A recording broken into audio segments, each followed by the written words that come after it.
आपकी मंगल कामना के साथ एक बार फिर से हमारे साथ हैं देश के जाने माने ज्योतिषाचार्य श्री प्रभाकर सिन्हा जी। सर अभिनंदन आपका। हम हमेशा कहते हैं कि सर निःशुल्क निस्वार्थ रूप से जन कल्याण करते हैं। सर आज के समय में बेटा बेटी में ज़्यादा फ़र्क नहीं रह गया है, लेकिन एक चीज़ है कि जहाँ पे अगर बेटियाँ हैं या फिर बेटे बेटियाँ दोनों हैं, तो क्या होता है कि कभी कभी माँ बाप बेटियों को खासकर हीन भावना से देखते हैं कि ये बेटी है। तो क्या एक पिता को एक बेटी के प्रति ऐसा जो है ऐसी सोच रखना सही है? देखिए, सबसे बड़ी चीज़ क्या है, संस्कार होता है। हम कुंडली जब हम देखते हैं तो बहुत सारी चीज़ें देखते हैं। बच्चे गार्जियन जब आते हैं, मेरा बेटा कैसा बनेगा, क्या बनेगा, कि इतना क्यों बदमाश है, इतना क्यों चंचल है, क्यों नहीं पढ़ता, इस संस्कार की बात है। जब माँ बाप लड़ेंगे तो बेटा बेटी भी तो लड़ेगा जी। वो भी उसका तो गुण जो घर में डेली होगा वो तो एडॉप्ट वो करेगा। बिल्कुल। जो आपके माने आपके जीन में है वो तो ट्रांसफ़र होगा ही। सही। भले वो अभी दिख नहीं रहा है, लेकिन जब समय आएगा तो वो चीज़ दिखने लगेगा। जब आप उस तरह को कंटिन्यूटी प्रैक्टिकली उस चीज़ को दिखाएंगे तो उसको दिमाग में वो आएगा। यहाँ तक कि बहुत सारे ऐसे फादर है या मदर हैं जो बेटी होने पर बेटी को छोड़ देते हैं या बेटी पर फिजिकल हो जाते हैं, मतलब मारते पिटते भी हैं क्योंकि वो बेटी है, क्योंकि वो बेटी है। सबसे बड़ी चीज़ क्या है कि वैसे माँ बाप को तो ये सोचना चाहिए कि किसी को जो संतान नहीं है, जो संतान के लिए भटक रहे हैं, भगवान ने आपको एक संतान सुख दिया, वो भी लक्ष्मी के। कहते हैं, कहा जाता, शास्त्र में लिखा है, जिसका कोई ऋण नहीं होता है उसके घर में बेटी जन्मती है। क्या बात है। बेटा जो होता है वो ऋण चुकाने के लिए आता है माँ बाप का, इसलिए पुत्र का जन्म होता है। पुत्र नामक एक नरक है जिससे माँ बाप को वो छुड़ाने आता है। लेकिन अगर पुत्री है तो जिसके घर में पुत्री है, स्त्री है, वो सोचिए कि वो ऋण है ही नहीं, उसके पीछे जब वो ऋण लेके नहीं आया, ऋण मुक्त। हाँ, ऋण मुक्त है वो, इसीलिए उसके घर में बेटी जन्मी। अब बेटी जन्म उसी के घर में होता है जिसके घर में जो बहुत पुण्य किया हो। क्या बात है। तो अगर कोई माँ बाप अपनी बेटी को इस तरह से अगर करते हैं, उनको दुख पहुंचाते हैं या उसको पीड़ा देते हैं, तो ये तो अपना कर्म बिगाड़ रहे हैं।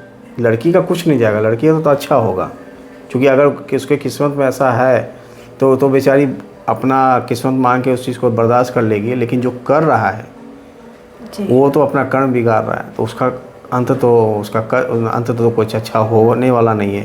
क्योंकि शनि जो होते हैं तभी ख़राब होते हैं जब आप गरीब को, लाचार को, स्त्री को जब आप पीड़ा पहुंचाते हैं, तभी शनि ख़राब होता है। तो अभी तो उनको कुछ नहीं है। जब समय ख़राब आएगा तो वो हर चीज़ समझ में आ जाएगा, चाहे लड़की हो या लड़का हो, चाहे माँ हो या बाप हो।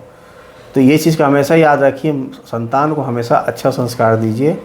अब माँ देखिए, एक पिता किसी अपने बच्चे लोग को अगर मारते हैं सुधारने के लिए तो वो अलग है, लेकिन किसी को हिंसात्मक करके मारते हैं, हीन दृष्टि से मारते हैं, तो वो बहुत बड़ा पाप है। अच्छा। ये हमेशा याद रखिए। उससे व्यक्ति लोग कभी समृद्ध नहीं हो सकते। अगर समृद्ध हैं तो दरिद्र होते देरी नहीं लगेगा उनको। क्या बात है। तो ये जो भी कर रहे हैं ये उनका अपना है संस्कार। अगर लड़की जिस पे हो रहा है वो दुखी नहीं होना चाहिए, सोचिए कि उसका पाप कट रहा है, वो भगवान का सुमिरन करें, अपना लक्ष्य को अगर पढ़ती हैं, लिखती हैं, कहीं ना देखिएगा उनको कहीं ना कहीं क्या मिला, कोई ना कोई ऐसे लोगों को सहारा मिल जाता है ना। सहारा मिल के वो अपना काम करें, जन कल्याण करें, और आपका उससे व्यक्ति का लाइफ बहुत अच्छा हो जाता है, उसी लड़की का। अच्छे लड़के मिल जाते हैं शादी के लिए, अब बहुत अच्छा जीवन मिल जाता है उनका। तो घबराने की बात नहीं है। आप माँ बाप को इस चीज़ से सोचना चाहिए, बचना चाहिए। ये पाप से बचना, सब पाप से आप बच जाएंगे, लेकिन स्त्री हत्या से पाप से बड़ा पाप कुछ नहीं होता है, उससे आप कभी नहीं बच सकते। सर एक और बात, जो माता पिता अपनी बेटी के प्रति ऐसी कोई भावना रखते हैं, उनको ऐसा मतलब अगर वो अपने आप में सुधार लाना चाहते हों, या फिर बेटी, क्योंकि हम हमेशा कहते हैं कि बेटी लक्ष्मी स्वरूपा होती है, तो पिता को या माता को बेटियों के साथ किस तरह का व्यवहार रखना चाहिए ताकि उनके लिए वो सुख समृद्धि बन जाए? अरे व्यवहार बनाया थोड़ी जाता है। आप माँ बाप हैं, वो आपकी संतान है, आपको लालन पालन करना है, पोषण करना है, उनको देखभाल संरक्षण देना है। उनको अच्छे संस्कार देना है, पढ़ाना लिखाना है, उनको दूसरे घर में भेजना है, अच्छे ज्ञान देना है, उनको बुद्धि देना है, तो ये सब तो माँ बाप का ही कर्म है। तो इसमें तो उनका ही दायित्व तो बढ़ जाता है। तो अब लोग कहेंगे कि हम तो अच्छा संस्कार देते, लड़की चली गई, बिगड़ गई। तो भाई आप तो दिए थे अच्छा संस्कार, लेकिन उसमें भी देखिए आप क्या क्या दिए, कैसे दिए, क्या नहीं दिए। उसके बाद ही बिगड़ रही तो उसका अपना संस्कार लेके आए, उसमें आप क्या कर सकते हैं? कोई कुछ नहीं कर सकता। तो कहने का यही मतलब है कि आप अपना दायित्व निभाइए, माँ बाप को अपना दायित्व निभाना चाहिए, अच्छा संस्कार दीजिए, लड़ाई झगड़ा बिल्कुल नहीं कीजिए घर में। सब कुछ अच्छा होते हुए भी वो चीज़ चला जाएगा घर से। क्या बात है ना? तो लक्ष्मी जो है वो शोर शराबा से दूर भागती है।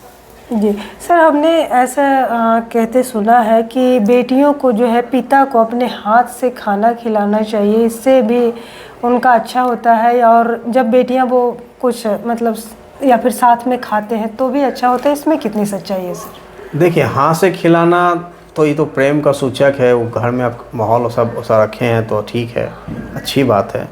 लेकिन साथ में तो खाना ही चाहिए। अच्छा। साथ में माँ बाप के साथ बेटी को खाना चाहिए, लेकिन ये भी जान लीजिए ज़्यादा नहीं खाना चाहिए। अच्छा। अगर माँ पिता के साथ अगर बेटी खाती है जी, या तो उसकी शादी नहीं होती।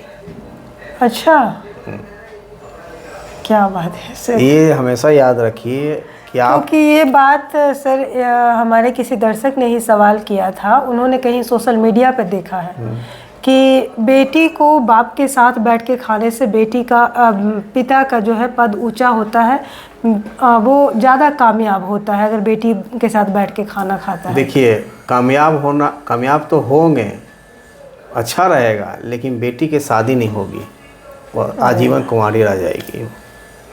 क्या बात है सर, ये अच्छा किया सर आपने बता दिया। देखिए, मेरे सब चीज़ जो है ना, बहुत बोले तो मैं ऐसे लोगों के साथ रहा हूँ, ऐसे गुणी जनों के साथ रहा हूँ, गुरु के साथ, बड़े बुजुर्ग के साथ हम रहे हैं, ऐसा रहे हैं कि अब भगवान की कृपा है जो हमको बहुत कुछ पता आ जाता है, समझ में आती है, हम देखे भी हैं। सही बात। और पढ़ते रहते हैं, हम बिना पढ़े हम तो रहते नहीं हैं।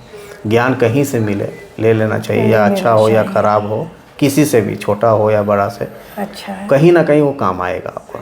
तो ज्ञान लीजिए, ज्ञान कभी विफल नहीं होता, कभी इंसान को झुकने नहीं देगा ज्ञान। तो ज्ञान लेना चाहिए, सबसे लेना चाहिए, अच्छे लोग से भी लीजिए, खराब लोग से लीजिएगा तो खराब जगह नहीं जा पाइए, क्योंकि आप जानते हैं कि खराब लोग से लिए हैं तो उसके साथ क्या क्या जीवन में हुआ।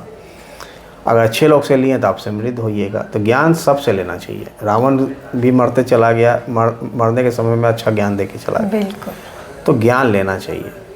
जी सर। तो अविवाहित लड़की को ज़्यादा नहीं खाना चाहिए, ज़्यादा नहीं करना, प्रेम दिखाइए, एक साथ एक अलग थाली में लेके खाइए, एक थाली में ज़रूर मत खाइए, ज़्यादा नहीं कीजिए। जैसे होता है ना, कोर से लोग खिलाते हैं, हाथ से खिलाते हैं, ज़्यादा माँ बाप नहीं करें, नहीं तो बेटी कुंवारी रह जाएगी। अच्छा, मतलब हाथ से भी नहीं खिलाना चाहिए बेटी को? नहीं, देखिए, छोटा बच्चा है इसको खिलाइए, लेकिन जब बड़ी हो जाए तो उसको दम नहीं खिलाना चाहिए। माँ को भी नहीं खिलाना चाहिए? नहीं, अब तबीयत खराब है या कुछ और बात है तो माँ खिला सकती है, पिता को बहुत नियम है, उसमें नहीं खिलाना चाहिए। अच्छा, क्या बात है सर, बड़ी बात कही है सर। एक नई जानकारी कह सकते हैं सर आपने दी है, जो नहीं जानते, क्योंकि बहुत सारे पिता हैं जो इतना लाड दिखाते हैं अपनी बेटियों से, और माँ तो खास कर सर।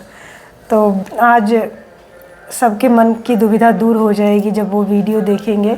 सर बहुत बहुत धन्यवाद आपका इसके लिए। और आपके मन में किसी भी तरह का कोई सवाल हो तो प्लीज़ हमें कमेंट करें। और हमारा ये जो वीडियो हमने आज का जो बेटी के ऊपर बनाया है, लोगों तक ज़रूर से पहुंचाएं। इस वीडियो को ज़्यादा शेयर करें ताकि जिनको ये जानकारी नहीं है उन्हें भी ये जानकारी मिले हमारे वीडियो के माध्यम से। हमारे कमेंट में एक बार प्लीज़ हर हर महादेव ज़रूर से लिख दें। धन्यवाद।